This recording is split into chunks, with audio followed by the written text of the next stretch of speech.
Vamos então para a nossa sexta aula aqui do curso de apologética.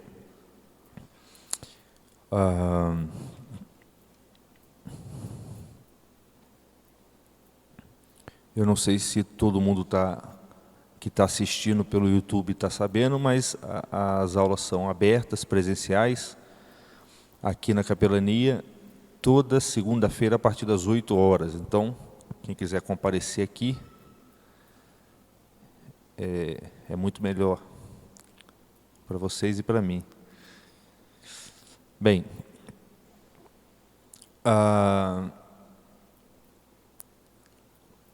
o que a gente tem falado aqui até então é sobre algumas condições preliminares para aquilo que a gente chama de apologética cristã, que, como eu já falei na primeira aula, é uma teologia, quer dizer, uma ciência sagrada, ou uma modalidade da ciência sagrada que visa fazer a defesa dos artigos de fé, se utilizando para isso da razão. Isso é apologética. Mas antes de entrar, de fato, na defesa dos artigos de fé, diante das várias objeções existentes, e isso a gente faz primeiro analisando as objeções e depois defendendo propriamente os artigos de fé, antes de fazer isso a gente precisa entender muito bem o funcionamento da nossa razão. Quer dizer, se você quer fazer alguma operação para a qual você vai precisar de um instrumento adequado, você precisa conhecer muito bem esse instrumento também. Tá? Senão você não vai saber como usá-lo. E nós vivemos numa época muito desfavorável ao uso da razão, embora muito necessitada desse uso. É uma época desfavorável porque a gente realmente perdeu o sentido do que a tradição chamava de razão. Né? A gente ou confunde razão com simples raciocínio, e ele é muito mais do que isso, ou na prática a gente confunde razão com a simples imaginação, de modo que qualquer coisa que a gente imagina e que faça algum grau de sentido, a gente já toma aquilo como algo razoável, verdadeiro. Então a gente precisa, antes de tudo, visualizar bem o que é a razão, essa capacidade, essa luz natural que Deus nos deu, e entender mais ou menos como é que ela funciona, como é que se aplica a razão, para que, enfim, a gente possa tomar posse desse instrumento e operá-lo corretamente, fazer a defesa da fé se utilizando da razão. Se a gente não souber isso, a gente fica aquela discussão de time de futebol. Eu sou Flamengo, você é Botafogo, e fica um defendendo o seu de modo irracional, no final das contas. E não é esse o nosso objetivo. A razão ela tem uma propriedade. Você vê, os gregos, eu acho que eu falei isso na primeira aula, eles se utilizavam, nos diálogos de Platão, isso aparece muito, eles utilizavam a expressão estar com a razão. E a gente usa isso ainda, você está com a razão, ou você tem razão. Essas expressões são importantes porque elas indicam que a razão não é uma propriedade nossa. Ela é quase como que, embora cada um de nós tenha uma faculdade chamada de razão, a razão ela é mais do que isso. Esse nome, em grego, logos, indica, por um lado, a nossa capacidade de raciocinar, de pensar, de entender as coisas, mas, por outro lado, indica a própria estrutura das coisas, a própria essência das coisas. Quando eu pergunto, por exemplo, qual é a razão disso ser assim? Eu estou me referindo muito mais às coisas, à natureza das coisas, do que à minha cabeça, do que à minha inteligência. O próprio Cristo, a gente viu isso quando ele diz que São Paulo diz que ele São João diz que ele é o Logos divino. Ele está fazendo uma referência, não à nossa faculdade, mas à estrutura geral pelo qual as coisas existem e são o que são. Então, num certo sentido, existe uma razão subjetiva, que é um instrumento pelo qual nós percebemos, trafegamos, caminhamos pela razão objetiva das coisas. Afinal de contas, as coisas são de um jeito e não de outro. E o ser humano tem a capacidade de entender o jeito que as coisas são. E entendendo o jeito como são as coisas, nós nos tornamos capazes também de combater aqueles discursos que descrevem as coisas de uma maneira tal como elas não são. E é o que a gente vai fazer na apologética. Então a expressão você está com a razão, ou eu estou com a razão, ou eu perdi a razão, é interessante porque ela é como se fosse é uma imagem, se a gente quiser usar uma imagem, é como se fosse um trem que está andando por um trilho, e de vez em quando ele descarrilha, de vez em quando ele perde o trilho. Percebe? É como se já existisse um caminho, tá? E você tem algo que é capaz de encontrar esse caminho e andar por ele. Mas que, eventualmente, por conta do pecado original, quer dizer, por conta da ignorância, das paixões, da carne, da imaginação e de tudo aquilo que a gente falou nas últimas aulas, ele descarrilha. Você perde o fio da meada. Você perde o fio da meada, você perde a razão. Isso é perder a razão. Então a gente precisa visualizar isso muito bem, para a gente não acreditar, fugir da crença um pouco de que a razão ela é simplesmente a minha opinião imposta, né? Ou de que ela é simplesmente um raciocínio mental. Não, ela é muito mais do que isso, ela é a estrutura das coisas.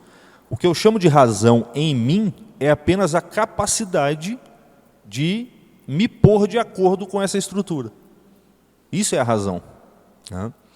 Assim como o meu olho é a minha visão é a capacidade pela qual eu me ponho numa relação ou em contato com o aspecto colorido do mundo, a razão vê as cores, sobretudo, a minha razão é aquilo pelo qual eu me ponho em contato com o aspecto inteligível das coisas, com aquilo das coisas que pode ser entendido.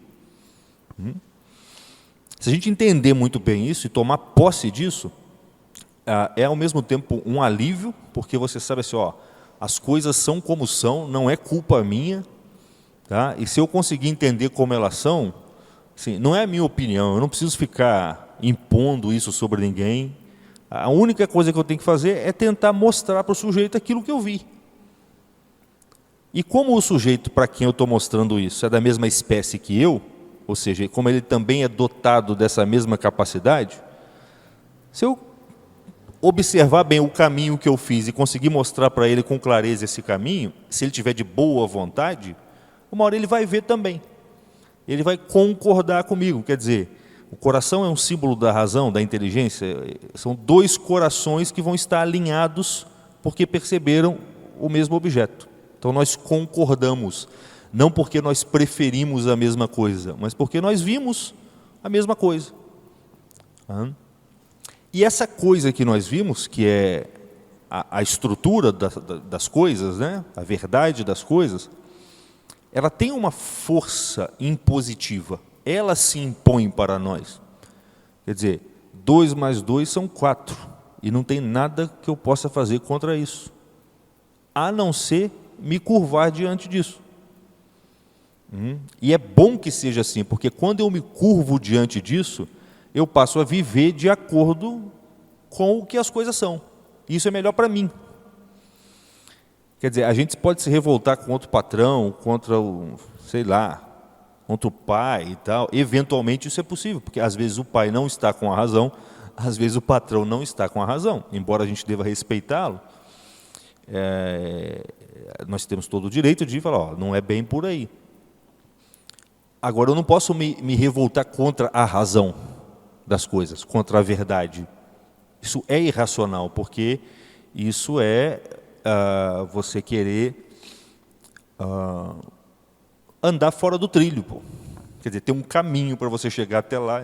Aqui tem um caminho, né? Entre os bancos aqui. Né? É o caminho para que eu chegue até a porta. Agora, você imagina se eu quero, por birra, passar por cima dos bancos. Pô.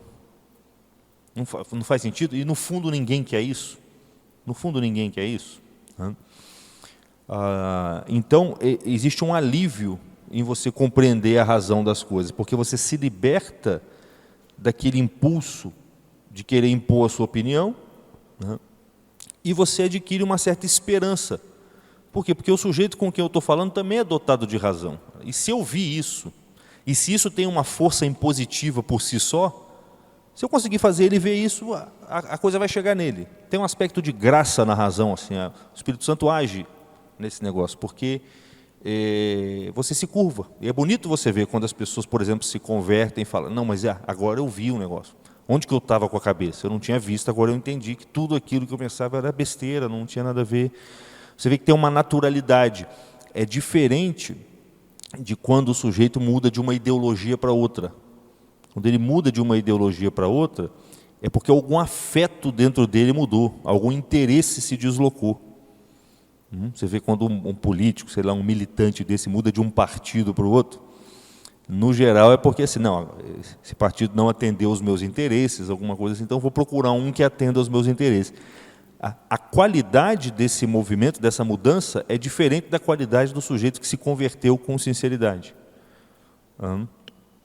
E a base da conversão é a percepção de uma verdade. Se você não perceber isso, se você não perceber que você era ruim, entendeu? Que tudo que você fez de ruim era culpa sua, você não vai se arrepender, você não vai se converter. Então, isso para dizer que é por isso que a gente está fazendo essa introdução um pouco longa a respeito da razão, antes de começar a elencar as várias objeções e que a gente quer fazer a coisa minimamente bem feita para a gente tomar posse dessa faculdade que nós temos, que é a razão. E tem uma coisa importante que eu acho que vale a pena a gente colocar agora, porque já vai dar para a gente vai ampliar um pouquinho a compreensão do que a gente explicou até então. Eu já falei para vocês que o objeto fundamental da inteligência humana, da razão, aqui eu estou usando inteligência e razão por enquanto como sinônimos, o objeto fundamental da razão ou da inteligência humana é uma coisa chamada ser. Ser. Você vê que cada vez que a gente diz alguma coisa sobre algo, a gente primeiro tem que dizer que esse algo é. O tapete é vermelho. Antes de ser vermelho, ele tem que ser. Porque aquilo que não é, não pode ser vermelho, nem branco, nem preto, nem nada. Então, a cada proposição que a nossa mente formula na hora de dizer as coisas, ela contém ali o que a gente chama de cópula, que é o verbo de ligação ser, que está indicando ali, a condição para que uma coisa tenha tal ou tal propriedade, seja gorda ou magra, alta, pequena, velho ou novo, vermelho ou preto, é que primeiro ela seja. E indica também que a primeira coisa que eu percebo nas coisas, antes de perceber as características dela, as causas dela, as relações que ela tem com as outras coisas, a primeira coisa que eu percebo é que ela é. Antes de perceber que essa água é gelada, antes de perceber que ela está dentro do copo, antes de perceber que ela é transparente, eu percebo que essa água é, que ela existe. Sem isso, eu não poderia perceber esses outros atributos, que inclusive só podem estar relacionados à água porque eles também são, de algum modo. O gelado também é, o estar dentro do copo também é, de algum modo. Não é ele não é um ser na mesma modalidade que a água. Mas são seres, eu não posso dizer que o gelado não existe. O gelado existe. Eu só não ando pela rua e vejo um gelado por aí. Eu posso ver sentir um vento gelado, uma água gelada, mas um gelado eu não vejo. Então, são modalidades diferentes de ser.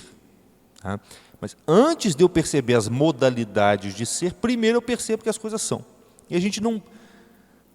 Embora isso seja uma coisa de senso comum, e na verdade tudo o que está relacionado à razão, praticamente tudo o que está relacionado à razão, é patrimônio do senso comum, quer dizer, o homem comum sabe quase que instintivamente que ele vai andar na rua e não vai encontrar um vermelho, ele sabe que ele pode encontrar um carro vermelho, um sinal vermelho, sei lá, uma roupa vermelha, mas ele não vai encontrar um vermelho. Instintivamente ele sabe disso. Mas ele não tem o hábito ele não sabe que ele sabe disso. Ele não tem o hábito de olhar, de prestar atenção nesse discernimento racional que nós fazemos diariamente o tempo inteiro. E na hora de lidar com discursos, com teses, com doutrinas, que é o que a gente vai fazer aqui, está fazendo já, a gente precisa não somente saber dessas coisas, mas prestar atenção nelas. Porque aí eu vou ler um texto, sei lá, do Karl Marx, por exemplo, tá? Ou de algum discípulo do Karl Marx, que são mais exagerados do que ele, vai ter algum deles lá que vão falar assim, ó, o homem nada mais é do que a sua história. Tem um sujeito chamado Michel Foucault que diz isso, fala assim, ó, no fundo, o homem é uma invenção, que inclusive está em vistas de acabar. Porque isso que nós chamamos de homem só apareceu historicamente ali a partir do século XVIII, XIX. Antes não se tinha essa noção de homem, não existia isso. Esquisito esse negócio, né? Então ele vai dizer o seguinte, que o homem tal como nós conhecemos, e ele não está falando exatamente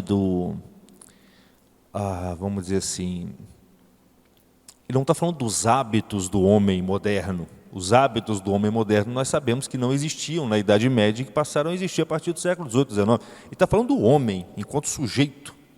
Ele fala, isso aqui é uma invenção recente e que está em vista de acabar. Ele diz isso porque ele defende a tese segundo a qual as coisas são sempre frutos da história. É a história que vai criando as coisas. Como se a história fosse um grande espírito, né? E nós fôssemos surgindo de dentro da história como uma fruta surge da árvore, assim, uma onda surge do mar.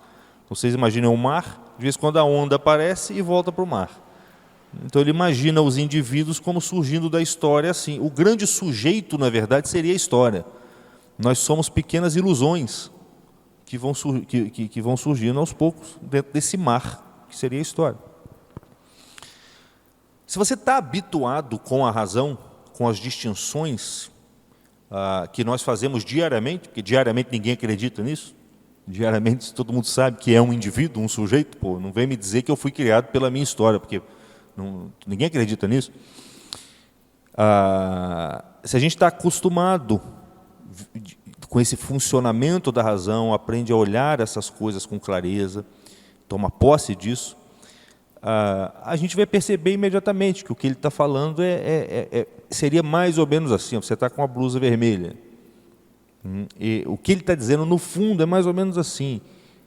Não é a sua blusa que é vermelha. Percebe? É o vermelho que dá origem a uma coisa que a gente chama de blusa aí. No fundo, é o vermelho que é blusa. Olha, quando você puxa por um exemplo assim, mais concreto, você vê o absurdo. Você está rindo, ó, você vê o absurdo do negócio. É evidente que a história só existe porque existem homens, pô.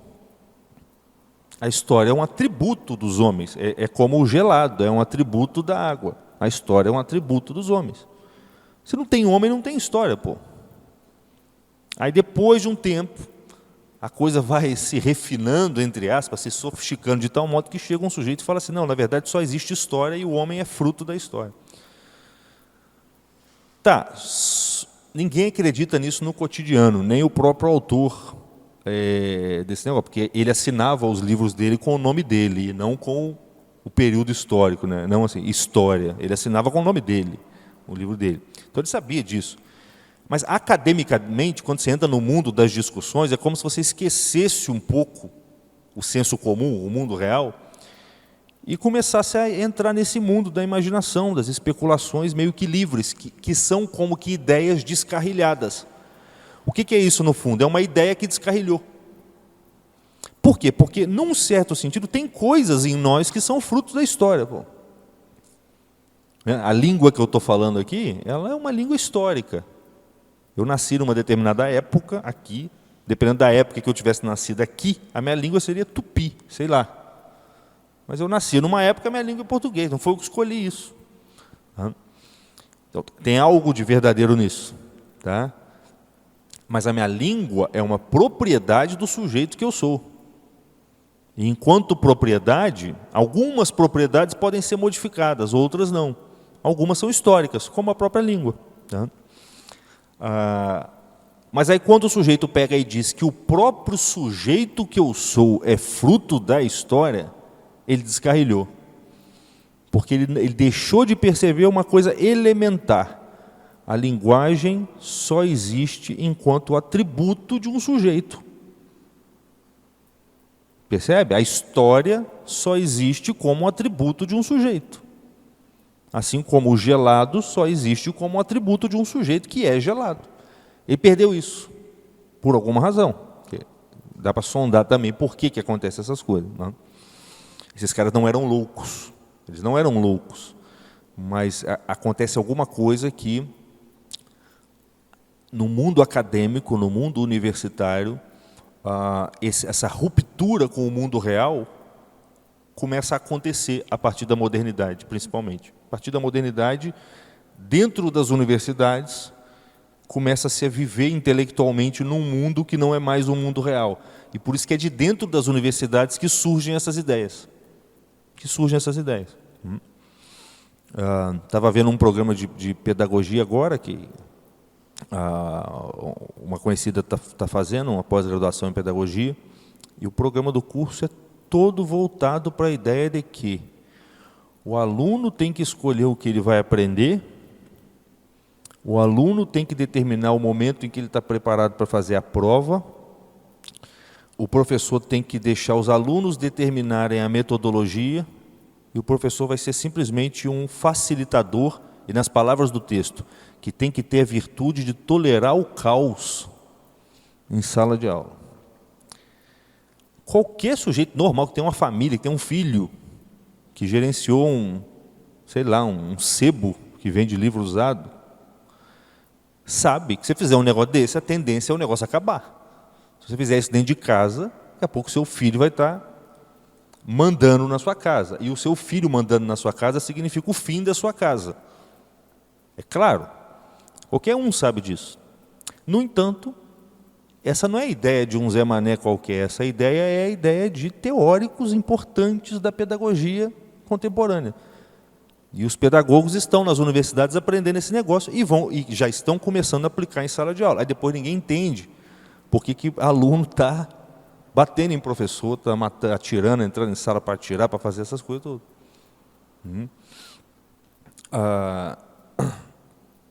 Mas, enfim, são coisas completamente absurdas que mostram que, dentro da universidade, por isso que o problema da modernidade toda está em alguma coisa que aconteceu com a universidade ali na passagem do século XIII para o XIV. Ali. Alguma coisa aconteceu ali que as universidades, de um centro intelectual sério, onde a vida intelectual era misturada com a vida mística e ascética, que produziu Santo Alberto Magno, São Tomás de Aquino, João de São Tomás, ela se tornou o centro de produção ideológica. Quando eu falo ideológica, é assim, o centro de produção de heresias mesmo. Porque todas essas ideologias são, no fundo, heresias mascaradas. E das mais absurdas possíveis e que estão infectando a sociedade. Né? E é contra isso que a gente vai ter que se voltar.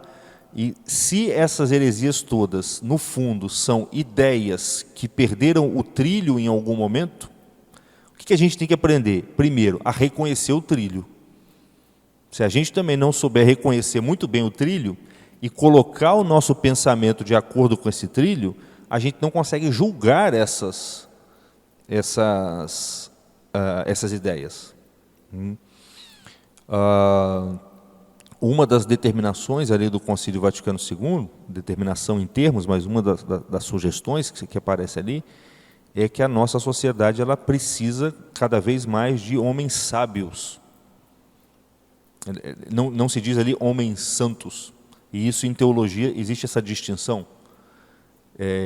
O santo é sempre necessário, evidentemente, mas em algumas épocas é preciso sábios também. Porque o santo não necessariamente tem essa habilidade. São Tomás de Aquino era santo e sábio, santo e filósofo. Mas o concílio diz que nós precisamos cada vez mais de homens sábios, quer dizer, pessoas capazes de penetrar nesse mar de opiniões descarrilhadas e reestabelecer o curso das ideias. Porque o mal que as ideias fazem, ele é tão terrível, e ele é tão mais terrível porque é invisível, é a longo prazo. Platão, quando imagina na República a cidade perfeita, ele fala, essa cidade é tão perfeita que eu imaginei aqui, ela é tão perfeita, tão ideal, que ninguém poderia destruí-la. Está tudo tão bem encaixado de acordo com a natureza humana, com as ideias, com o logos divino, né, que ele chamava de mundo das ideias, que ela é indestrutível. Mas ele dizia, só tem um jeito dessa cidade ser destruída. Se alguém conseguir colocar uma pequena sementinha, um pequeno erro filosófico na educação dessa cidade. Tem que ser pequeno. Se for grande, as pessoas vão ver. Mas se for pequeno, ele vai entrar, vai passar de uma geração para outra. A outra geração já vai começar a deduzir coisas a partir desse erro, a produzir novos conhecimentos a partir dele. Depois do passar de muitas gerações, esse erro pequenininho vai ser muito grande. E aí os homens vão começar a se dar conta.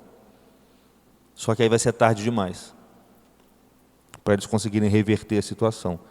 É mais ou menos o que está acontecendo hoje. Todos vocês devem ter essa sensação. Agora a gente percebeu, né, vamos dizer assim, a desgraça na qual nós caímos. Sim, claro. Porque isso não é uma coisa que você precisa da experiência para perceber. Se você analisar a estrutura do ser humano, a estrutura do mundo, você já é capaz de perceber isso. Porque a gente é educado para imaginar que o que move a história é a economia, é a luta de classes, é a política, mas não é. O que move a história é a palavra. O que move a história é a palavra. O que Jesus Cristo faz? Ele fala, ensina, tá? E manda os seus discípulos depois, vão lá e ensinem também. É claro que tem um elemento sacramental aí, mas o elemento sacramental é sobrenatural. Do ponto de vista natural, qual é o máximo que o ser humano pode fazer? Falar, ensinar. É aí que está. E o máximo, quando corrompido, se torna o pior. Aquilo que há de melhor na natureza, que é a inteligência e a palavra, quando corrompido, se torna o pior. Então, se você corrompe pela palavra, se você corrompe pelo ensino, o mal que você vai produzir é imenso. Porque não é um assassino que ficou com raiva da vizinha ou do vizinho, ou ficou com ciúme da esposa e matou o fulano. Não é isso. Entendeu?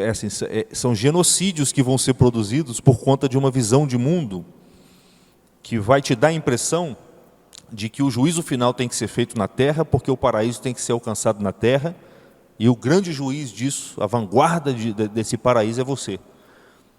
E se o poder cai na sua mão, é você que vai botar o pessoal no paredão e vai matar todo mundo. Você vê o que se chama hoje de cancelamento. É uma espécie de juízo final que é feito, não é feito mais na base do paredão, mas você acaba com a vida da pessoa. Você acaba com a vida da pessoa, com a reputação da pessoa com isso. Bem, voltando. O objeto primeiro da inteligência é o ser. É o ser. O que é o ser? Olha só. Tem uma experiência interessante para a gente entender muito bem isso e ver a importância desse negócio. Vocês já viram que a criança, quando ela está na fase de 1 ano, mais ou menos, ela fica encantadíssima com aquela brincadeira de você se esconder dela? Você faz com a mão assim, ó. Cadê o papai? Aí você achou, ela fica encantada, ela quer de novo, ela quer de novo. Você brincou de esconder e de aparecer para ela. Por que ela se encanta tanto? Pela mesma razão que o seu cachorro, quando você sai de casa, ele fica numa tristeza sem fim, lá no portão, latindo. E quando você volta, ele fica numa alegria sem fim. Nem o cachorro por natureza, nem a criança só porque é criança, conseguem perceber que você continua existindo independente de estar sendo percebido por ele, percebido sensivelmente com os olhos. Para o cachorro e para a criança, a existência se confunde, num certo sentido, com a percepção sensível. Aquilo que está dentro do campo perceptivo, visual, do animal, ele considera como presente. Ele só capta a presença sensível. Aquilo que saiu do campo visual, para ele, está no nada, sumiu, é ausente. É ausente. Aí morre, se o cachorro vai lá onde está sendo enterrado o dono, tem umas cenas assim, né? O cachorro fica lá esperando o sujeito sair. Ele viu o corpo do dono ser botado dentro enterrado num lugar, e ele fica lá esperando. Não cai a ficha de que o sujeito morreu ou de alguma coisa assim. Porque ele está preso numa espécie de bolha sensível, que é o mundo dele. Então, o animal não tem noção de mundo, ele tem noção de território. Percebe a diferença? Ele só tem esse território. É como se para a gente o mundo fosse só isso aqui. É impossível a gente fazer isso. Porque a gente sabe, eu sei que a minha esposa está em casa, que os meus filhos estão em casa. Percebe? A gente sabe que ali fora ali tem o hospital, né? Que o padre está por aqui. Por que a gente sabe disso? Porque a nossa percepção das coisas não se reduz à percepção sensível. Nós percebemos que as coisas, e é isso que a gente quer dizer com a palavra existir, ser. Nós percebemos que as coisas são. O que é perceber que as coisas são? É perceber que elas continuam presentes, mesmo estando sensivelmente ausentes para mim. E isso é fantástico, isso é a base de tudo, porque esse é o começo do fio da meada. É disso, é do ser, é da percepção do ser, que a gente vai tirar a força de toda a argumentação possível. Toda a argumentação que um ser humano faz, todo discurso, todo raciocínio, a suma teológica inteira, que é um negócio desse tamanho assim, todos os volumes, a suma teológica inteira foi escrita a partir desse ponto. O ser existe e eu percebo o ser. Eu percebo que as coisas têm uma presença ontológica. Ontológica. Onto é o verbo ser em grego. Eu percebo que as coisas têm uma presença que extravasa o meu campo perceptivo. E quando a criança faz 3 anos, o meu filho de 3 anos, por exemplo, eu não posso brincar com ele mais de cadê o papai? Ele já não seduz ele mais. Ele sabe que eu continuo ali, que aquilo ali é a minha mão. Percebe? A criança, num certo sentido, para gostar dessa brincadeira, ela talvez não tenha nem percebido que a sua mão é sua mão ainda. Estão entendendo? O mundo ainda não está articulado para ela. O mundo são meio que imagens sucessivas que aos poucos ela vai se habituando a ver que uma se segue à outra, até que o momento que a inteligência dela amadurece um pouco e ela começa a captar a estrutura das coisas. Agora, se eu faço uma mágica para o meu filho, ele já acha divertido. Porque a mágica é diferente. Fazer assim, sumiu, assim, isso não é mágica. Agora, se eu faço uma mágica, quer dizer, se eu apresento uma sequência de acontecimentos que sempre se sucedem da mesma maneira, quer dizer, toda vez que eu pego uma moeda com a mão direita, a moeda continua na minha mão direita. E se o meu filho já sabe disso, é porque ele já percebeu não só a ideia de ser, mas a ideia de causa. Toda vez que eu faço isso aqui, tem um efeito que a moeda continua aqui. Se eu abrir, ela vai estar aqui de novo. Para a pessoa perceber isso, ela já percebeu a ideia de ser há um tempo. Embora ele não tenha consciência disso. Tá? Então, se toda vez que eu pego uma moeda, a moeda tem que continuar na minha mão, se eu faço isso 3, 4, e na quinta eu peço para ele soprar e abro, a moeda não está na minha mão, porque eu botei atrás da orelha sem ele ver, aí ele fica louco. Aí ele acha o mal barato. Então, ele já está estranhando. O que ele está estranhando aí? Espera aí, existe uma lógica na realidade. Como é que essa lógica foi rompida agora, de repente? Não é possível. Mas como ele ainda é criança, ele, no geral, atribui isso a um poder mágico. Ele acha realmente que a moeda, ele acha estranho, mas assim, sumiu, não sei como. E, no geral, ele não vai pedir para você explicar. Ele vai pedir para você fazer de novo. Faz de novo, faz de novo, faz de novo. Na medida em que ele vai amadurecendo, em algum momento ele vai falar, não, mas espera aí, me explica isso aí, o que está acontecendo, cadê? Porque ele já está percebendo, não, tá. Alguma coisa tem que ter acontecido no meio do caminho para essa moeda não estar aí a mais, não está aí ainda. Isso é a razão humana. Ele está aos poucos aprendendo uma estrutura que existe na realidade. Um cachorro jamais vai pegar isso. O cachorro não pega isso. Não adianta fazer uma mágica na frente de um cachorro. Não faz sentido. Nem de um chimpanzé. Não dá, não faz sentido nenhum. Porque ele está preso no território dele. O ser humano tem a noção de mundo. O que é o mundo? O mundo é o conjunto das coisas visíveis e invisíveis, mas que estão presentes, que existem. Então, no mundo engloba esse ambiente aqui na igreja, que nós estamos vendo, e o ambiente lá fora, que a gente não está vendo, mas a gente sabe que está ali. E o cara que quiser enganar a gente de que a padaria não está mais ali do lado, a gente não leva isso a sério. A gente pode imaginar isso, mas a gente não leva isso a sério.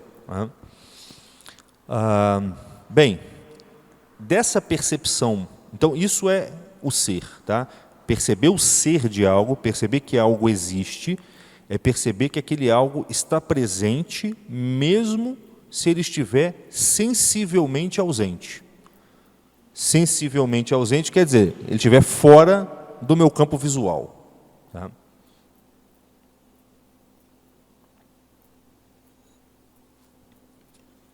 Você vê que quanto mais animalizada a pessoa tiver, com mais dificuldade ela vai perceber Deus. Que nunca está sensivelmente ausente. Que nunca está sensivelmente presente. Ele está sempre sensivelmente ausente. Então a pessoa nunca vai perceber Deus. Quanto mais então, uma sociedade que tende a educar as pessoas para ficarem submersas nos seus instintos mais animais, mais inconscientes, é uma sociedade que está afastando o homem de Deus cada vez mais. Quando nós percebemos a ideia de ser, quase que no mesmo ato, não preciso nem reflexão para isso, mas quase que no mesmo ato, a gente percebe a ideia contrária, que é o não ser, o nada. Você percebeu o ser, você percebeu um certo objeto, a sua mente intelige também de algum modo ali, ainda que imperfeitamente no começo, com as várias percepções que você vai tendo ao longo da vida, isso vai se aperfeiçoando. O meu filho, por exemplo, de 3 anos, provavelmente não consegue conceber o não ser. Essa ideia que é abstrata. Mas ele consegue conceber o nada. Isso ele consegue conceber. Então, ao inteligir o ser, nós inteligimos também o contrário do ser, que é a ausência do ser. E ao inteligir esses dois opostos, nós inteligimos que um não pode conviver com o outro. Isso é um processo sutil que acontece na nossa mente, sem que a gente se dê conta, e que é o pressuposto fundamental para a gente poder viver. Se eu vir para você e falar assim, Cláudio, eu sou Sérgio, sou professor de filosofia, mas assim, eu não sou professor de filosofia. Você vai fazer exatamente isso, a sobrancelha ergue assim, você, espera aí. Ou um ou outro, pô. Não dá. Ou você é professor de filosofia, ou você não é professor de filosofia. Não tem uma terceira opção. Porque uma coisa não pode ser e não ser a mesma coisa ao mesmo tempo, sob o mesmo aspecto. Não dá. O que pode acontecer é eu te explicar e falar assim, não, Cláudio, calma. O que eu estou querendo dizer é que eu sou professor de filosofia, mas atualmente eu não estou exercendo a profissão de filosofia.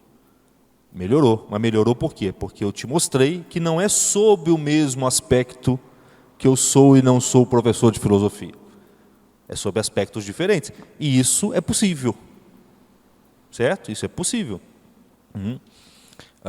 Então, a nossa razão, ela repudia, pela simples intelecção do ser, que é a primeira coisa que a nossa inteligência percebe, ela aprende a repudiar a contradição bruta, lógica, aquela que afirma e nega a mesma coisa de uma coisa.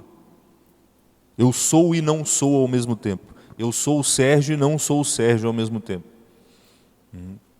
A nossa razão repudia isso, né? E isso é fundamental, porque, embora a gente tenha quase que por instinto essa repulsa, quanto mais sofisticado for a argumentação que o sujeito colocar, e o diabo é mestre em fazer isso, ele vai te dando um monte de proposições, raciocínios, descrições sem contradição. E você vai seguir no raciocínio. Daqui a pouco, sem você se dar conta, ele bota uma contradição ali que você não viu. E continua o raciocínio, levando em conta essa contradição. E daqui a pouco ele tira uma conclusão completamente absurda, perversa, maléfica. E você, mas como? Se me pareceu tudo tão cheio de sentido. Porque a sua razão, embora ela tenha uma espécie de sensor natural para a contradição, essa contradição nem sempre é apresentada de forma direta. Às vezes ela está misturada, no geral ela está misturada num mar de discursos não contraditórios, né, que, em razão da nossa falibilidade, da nossa fraqueza, em razão do corpo, no final das contas, que dificulta o trabalho da inteligência, às vezes a gente dorme, engole barriga mesmo. Você engole barriga e não vê aquela contradição ali. Uma das primeiras coisas que a gente tem que aprender a fazer é detectar contradição. Detectar afirmações e negações que se referem a um mesmo objeto sob o mesmo aspecto. Esse é o primeiro ponto que a gente tem que fazer. Não é o único problema. Tá? As várias ideologias, os vários discursos que negam os artigos de fé, eles não se valem somente de contradições, eles não são falhos somente em razão de contradições, existem outros erros. Mas o principal e o mais fácil de perceber é a contradição. O cara diz uma coisa e diz outra. E muitas vezes a nossa doutrina, a nossa religião, vai ser acusada justamente de ser contraditória.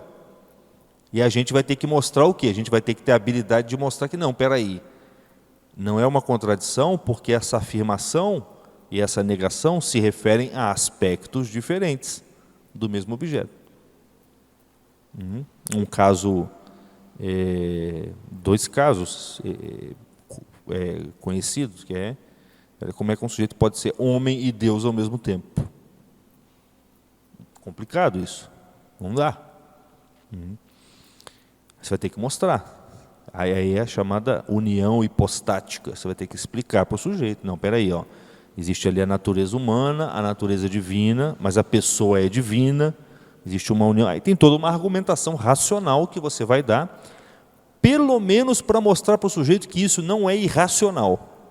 Talvez você não, nesse caso, é uma verdade de revelação, talvez você não consiga demonstrar para o sujeito que isso de fato aconteceu e era assim.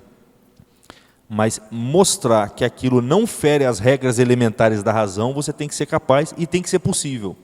Porque, como a gente viu nas duas primeiras aulas, a luz da razão não pode contradizer a luz da fé. Elas têm que ser compatíveis, embora a luz da razão nem sempre alcance o lume da fé. Ou o caso da Santíssima Trindade. Como é que uma coisa pode ser 1 e 3 ao mesmo tempo? Ser 1 e 3 ao mesmo tempo é ser 1 e não 1, porque o 3 é uma maneira de ser não 1. Então você está ferindo o princípio de contradição aí, o princípio de identidade ou o princípio de não contradição. A gente vai ter que explicar. Espera aí, você tem que fazer a distinção entre essência divina, natureza divina e pessoas divinas. Para fazer essa distinção, tem que explicar a noção de relação, paternidade. E aí tem um trabalho a ser feito para mostrar para o sujeito que, embora talvez eu não possa te demonstrar racionalmente que Deus é 1 e 3 ao mesmo tempo, eu devo ser capaz, pelo menos, de te mostrar que isso não contraria a lógica. Tá?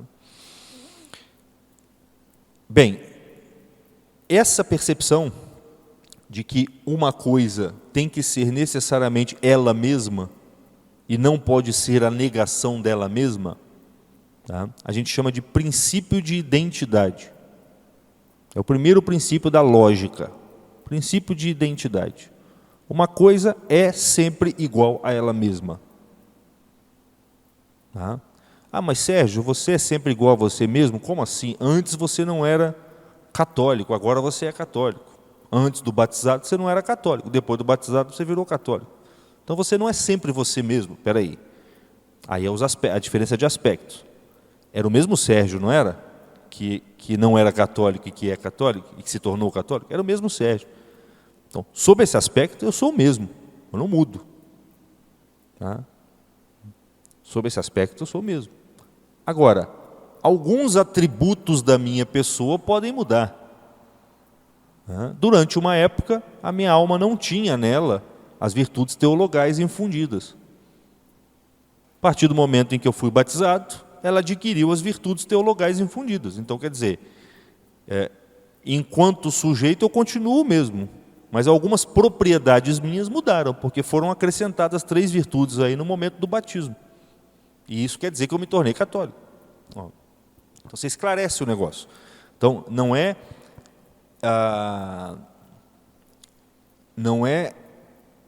você vê, as pessoas dizem muitas vezes assim, eu sou vários, cada dia eu sou uma pessoa diferente, eu não quero ser o mesmo. Né? Esse negócio de ser sempre a mesma pessoa é ruim, cada dia eu tenho... Aí pensa, o sujeito só pode dizer que ele não é o mesmo, porque no fundo ele sabe que ele é o mesmo. Se realmente ele não fosse o mesmo a cada dia, ele não poderia dizer que ele não é o mesmo. Dá para perceber? Ó? Tem que ter alguma coisa ali que continua, para que ele possa perceber a mudança. Uai. Se fosse simplesmente mudança, o segundo estado não teria nem conhecimento do primeiro. Pô. O que tem conhecimento da transitoriedade de vários estados é alguma coisa que está acima da transitoriedade e que não muda, pô, que não transita.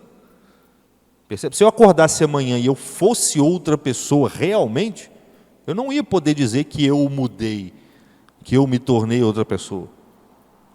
Não faria sentido.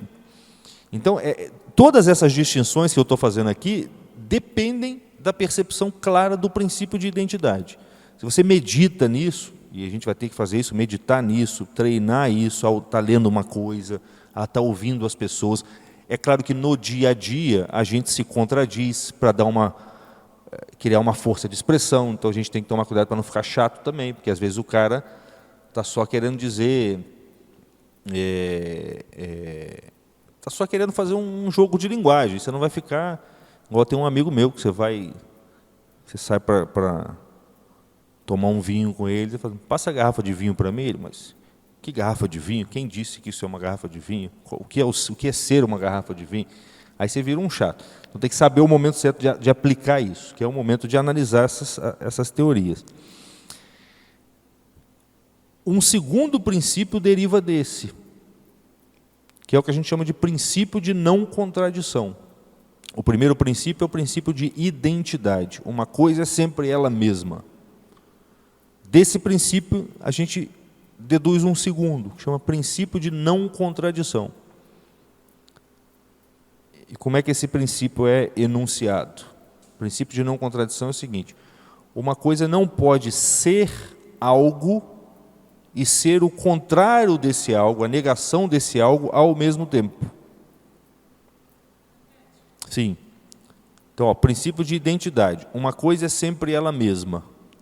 Desse princípio a gente desdobra ele e encontra um outro, que é o princípio de não contradição. Uma coisa não pode ser algo e ser a negação desse algo ao mesmo tempo. Quer dizer, a água não pode estar gelada e quente ao mesmo tempo. Se ela está gelada, ela não está quente. Se ela está quente, ela não está gelada.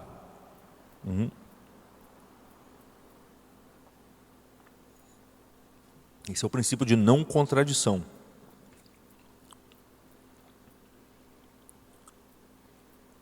E às vezes você vai ver uma tese imensa, formidável, e lá no começo está lá.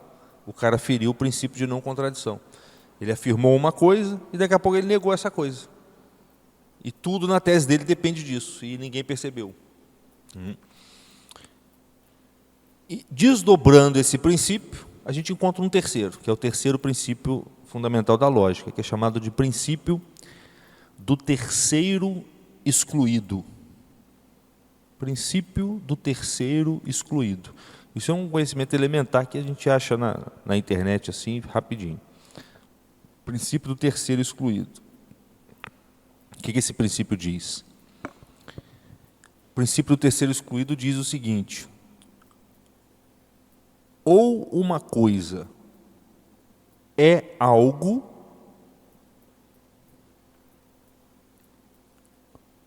ou essa coisa não é esse algo. Não existe uma terceira opção. Eu vou repetir já, mas vou dar um exemplo antes. Por exemplo, assim, ó, ou eu sou professor de filosofia, ou eu não sou professor de filosofia. Não existe uma terceira opção. A gente tende a imaginar assim, mas você pode ser professor de matemática. Sim, mas ser professor de matemática é não ser professor de filosofia. Assim, ó, ou a sua blusa é vermelha, ou ela não é vermelha. Não tem uma terceira opção. Não sob o mesmo aspecto. A sua blusa ela também é cinza, mas numa região diferente da que ela é vermelha. Certo? Então, são aspectos diferentes. Mas sob o mesmo aspecto, ou a sua blusa é vermelha, ou ela não é vermelha.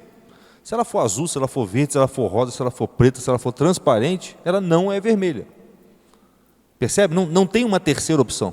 Isso está fechado, logicamente. É claro que essas coisas são muito elementares, mas elas são assim como que o fio da faca que a gente vai usar para dissecar a realidade. Entendeu? Ele é o fio do negócio ali. Isso aí tem que estar muito claro e a gente tem que aprender a perceber isso nos discursos que a gente vai avaliar. A tal ponto, e perceber isso habitualmente. Isso que é a virtude da sabedoria. É você transformar isso num hábito. De tal modo que as pessoas estão falando e quando tem uma contradição desse tipo, um sinal, uma sirene acende aqui dentro. Do mesmo jeito que quando eu falo, Amanda, eu estou aqui, mas eu estou lá fora, tá? Aí você, opa, espera aí, tem um problema aí. É automático. Ó.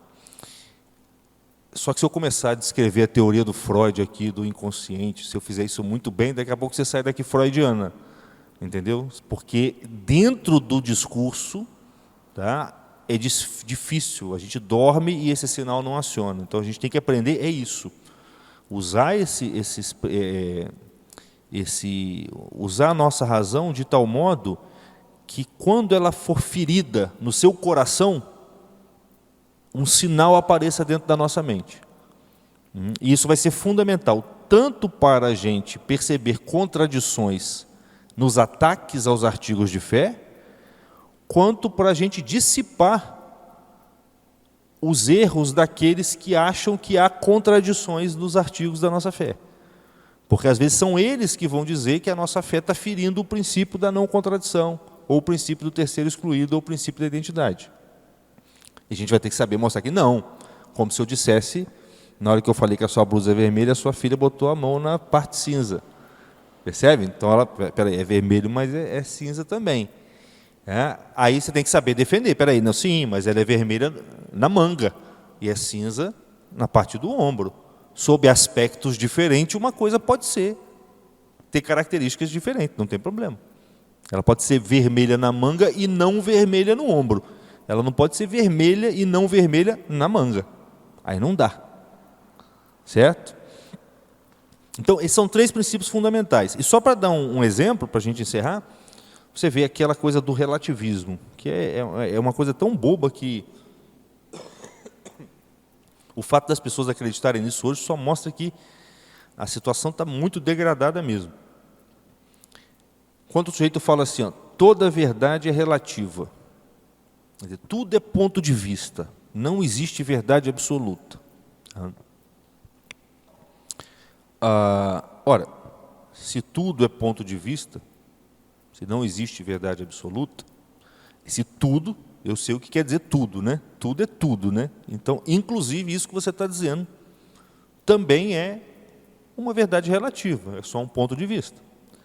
Agora, se isso que você está dizendo é também um ponto de vista, apenas, e não uma verdade absoluta, quer dizer que pode haver verdade absoluta. Dá para perceber isso? Ó?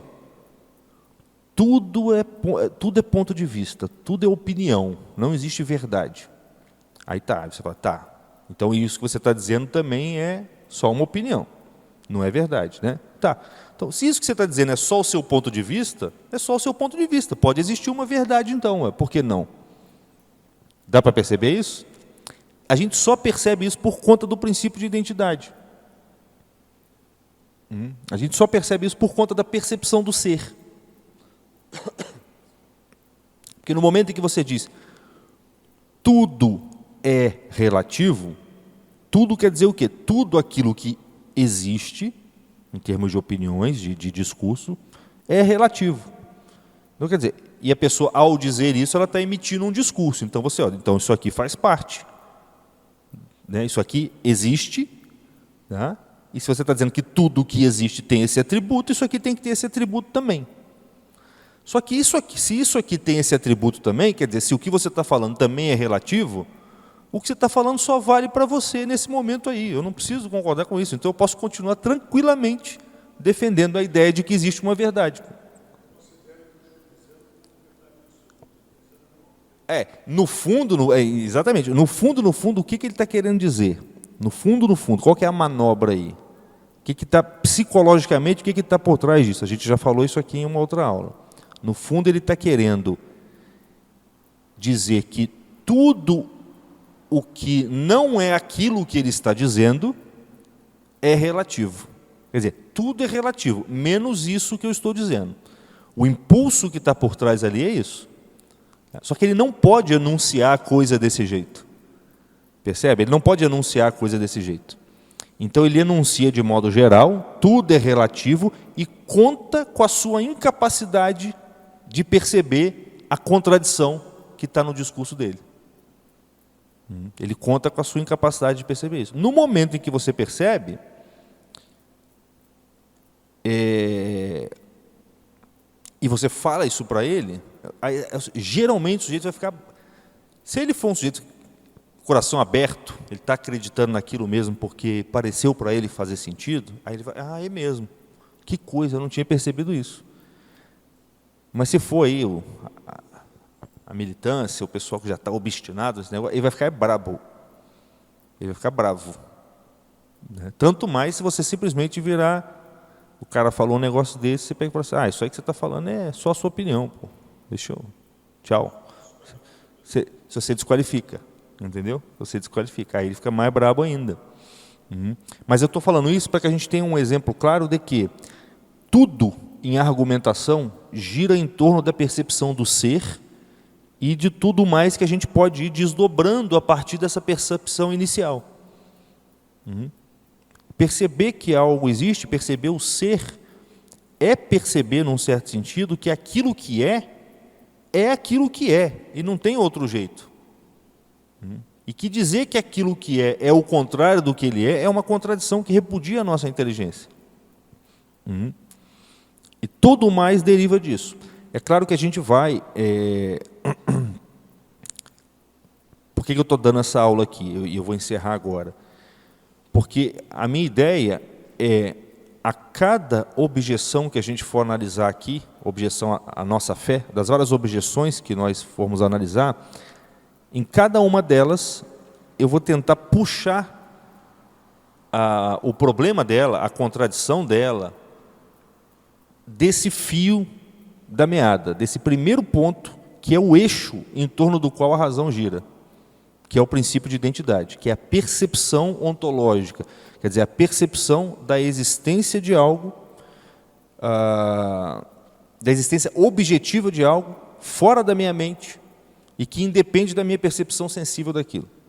Então a gente vai pegar vamos imaginar aí uma crítica gnóstica à Santíssima Trindade, qualquer coisa assim. Na hora de analisar, a gente vai lá no princípio do ser e vamos como que puxando um fio daquilo ali, fazendo o caminho no trilho, até perceber o momento em que descarrilhou. Opa, aqui descarrilhou. Aqui tem uma contradição. Aqui ele feriu algum princípio elementar da lógica. Esse é o único jeito de fazer isso sem a gente cair no eu sou Flamengo, você é Botafogo, entendeu? Que aí não funciona. Esse é o único jeito de estar com a razão, como eu disse, se manter constantemente nela. Ela já está aí, a razão já está aí. Ela é o logos, ela é a impressão do logos divino na estrutura das coisas. A gente tem que aprender a se manter nela e ter uma sensibilidade intelectual para quando a gente sai dela e voltar. Essa é a ferramenta. Então, a partir de semana que vem, a gente vai pegar já algumas objeções e vamos analisar dentro dessa dinâmica que a gente tentou descrever aqui. Tá certo? Então, tá bom.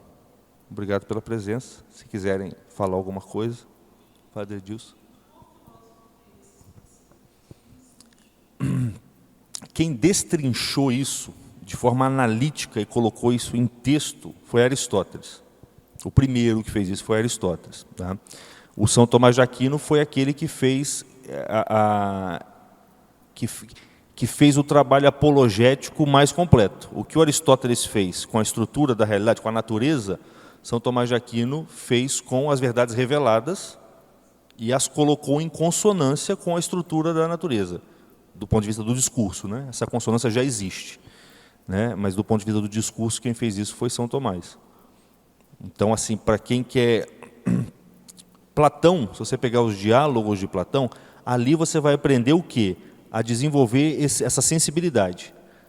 Porque são diálogos. O diálogo de Platão é escrito como um símbolo do diálogo que acontece na nossa própria mente. O Sócrates é a nossa razão. O Sócrates é o princípio de identidade. E os sofistas, os interlocutores do Sócrates, que vêm com opiniões variadas, são os nossos pensamentos oriundos da imaginação, da carne, das sugestões variadas que existem. E a cada vez que esse diálogo vai, na medida em que ele vai acontecendo, a cada vez que descarrilha, aparece a famosa ironia socrática. Ele mostra, é impossível que as coisas sejam assim. Por exemplo, os sofistas falam lá, toda a realidade nada mais é do que linguagem. É a minha linguagem que diz que as coisas são. Se eu não falar nada e ficar quieto, eu nunca vou. As coisas não são. É a minha linguagem que verbaliza isso e que dá ser para as coisas. Aí o Sócrates fala, no entanto, quando você fala carroça, uma carroça não sai pela sua boca, né? É curioso. São em pequenos atos de ironia e de humor que ele mostra que é impossível que as coisas sejam da maneira como os seus interlocutores pretendiam que elas fossem. Né? E é interessante porque, acho que eu já falei disso aqui também, toda piada, o nosso senso de humor vem da razão. A gente ri de uma piada porque uma piada é fundamentalmente um discurso que descarrilha num determinado momento. É sempre assim. Eu sempre conto a história daquele seriado mexicano Chaves, onde o professor pergunta assim para o menino lá, eu tenho aqui 3 maçãs, eu tiro uma, com quantas eu fico? Aí ele... essa é muito fácil, faz uma mais difícil aí. Não, responde essa primeiro, depois eu faço a mais difícil. Tenho 3 maçãs. Tiro uma, com quantas eu fico?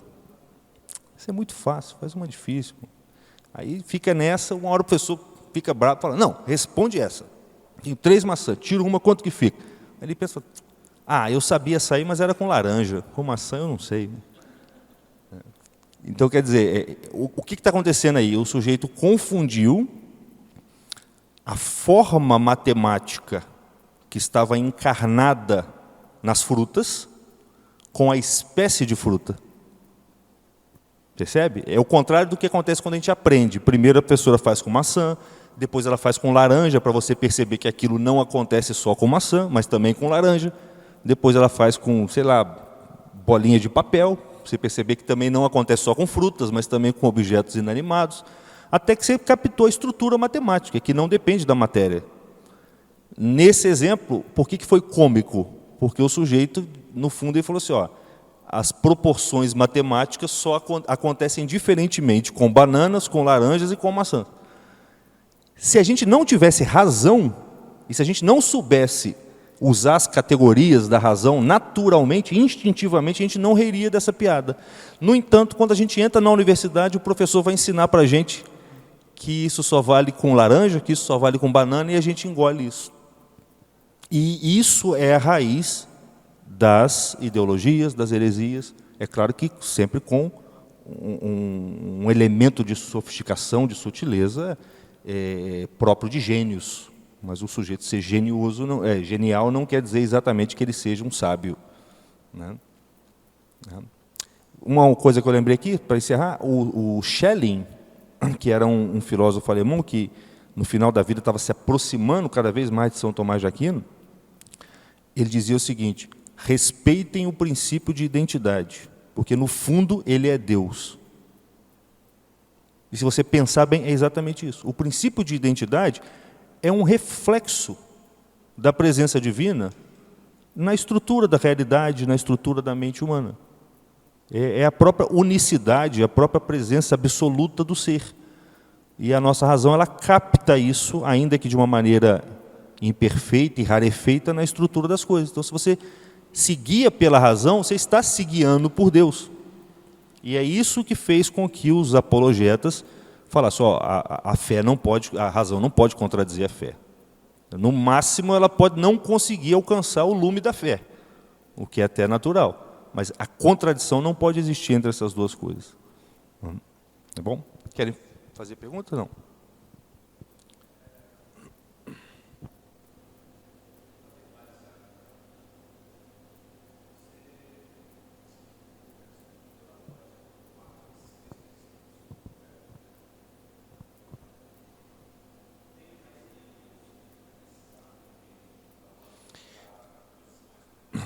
Sim, isso é até um problema. Eu estava falando com o Paulo agora ali. Eu estou tentando fazer a coisa aqui com um pouco de profundidade. Está ficando registrado, e acho que é bom que seja assim. Mas a gente também não pode gastar aqui um ano estudando a razão, a lógica, para depois... Eu vou tentar fazer a coisa de um modo mais ou menos cíclico. Então, eu dei aqui alguma iniciação nesses princípios, mas já vou começar a tentar trazer algumas objeções aos artigos de fé e exemplificando isso. Na medida em que as objeções exigirem outros conhecimentos de lógica e etc., aí eu vou tentando trazê-los aqui. Mas tem. O ideal é conhecer, depois eu posso te passar isso. Os antipredicamentos, na linguagem de Aristóteles, os antipredicamentos, boa parte dos problemas de discussão doutrinária é porque as pessoas não sabem dar nomes corretamente às coisas. Confundem sinônimos com homônimos e misturam. Então, tem uma coisa que chama antipredicamento, que é a condição da condição. A lógica é a condição para o discurso. Os antipredicamentos é a condição da lógica.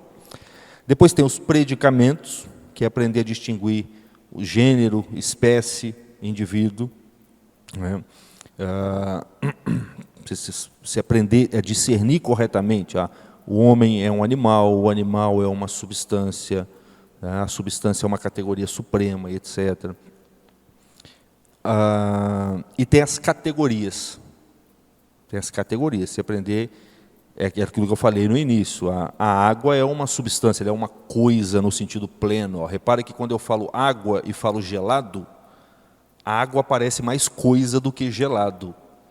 Porque gelado é uma propriedade de uma coisa, que é a água. São modalidades diferentes de existir. Existem 10 categorias e é preciso aprender a distingui-las, porque, por exemplo, um dos problemas da filosofia lá do Michel Foucault é que ele diz que a substância, que é a modalidade de existência fundamental, o homem, por exemplo, é uma substância, é uma coisa. Ele diz que o homem é fruto da história, o que equivale a dizer que a água veio do gelado. O gelado que é a água, e não a água que é gelada.